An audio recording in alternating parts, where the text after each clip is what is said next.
Let me ask you something. What would you do if one day your whole life crashed? Like for real, your money gone, your health messed up, your family gone, people turn their back on you. Would you still trust God? That's not just a what-if question. That actually happened to this man in the Bible named Job. Now, Job was a good man, not perfect, but real solid. He feared God, helped people, lived with integrity. He was rich too, had land, animals, workers, a big family. He was blessed on all sides. But then, out of nowhere, everything got stripped from him. His animals, gone. His servants, killed. His kids, all died in one day. Then his body, covered in painful sores from head to toe.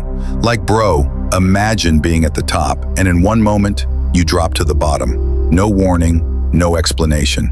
Now here's where most of us would have quit. We'd be like, God, are you serious? After everything I did to honor you? But Job didn't do that. In Job 2 verse 10 he says this, "Shall we accept good from God and not trouble?"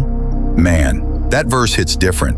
Job's saying, if I trusted God when life was sweet, I'm not going to curse him now just because it hurts. And here's the tough part. Job didn't even know why it was happening. What he didn't see is that this whole thing was a test. The enemy had basically said, God, Job only loves you because you bless him. Take it all away and he'll curse you to your face. So God allowed the test, not to punish Job, but to prove the enemy wrong. Now let me be real with you. Job was hurting bad. He didn't pretend to be okay. He cried, he got frustrated. He cursed the day he was born. He asked a lot of questions. But what he didn't do, he never cursed God.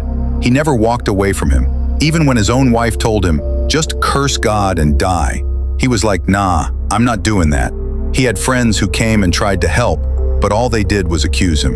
They were like, come on, man, you had to have sinned. God wouldn't do this to you unless you messed up. But Job knew deep down, I didn't do anything to deserve this. And guess what? He was right. See, sometimes life hits you, not because you did something wrong, but because your faith is being proven. And after all that pain, silence, confusion, God finally speaks. But instead of answering Job's questions directly, God asks him questions. He says things like, where were you when I laid the foundation of the earth? Can you command the morning to appear? Do you give the horse its strength? Basically, God was reminding Job who's really in control. And that's when Job gets it. He realizes he'd heard about God before, but now he's really seeing him for the first time.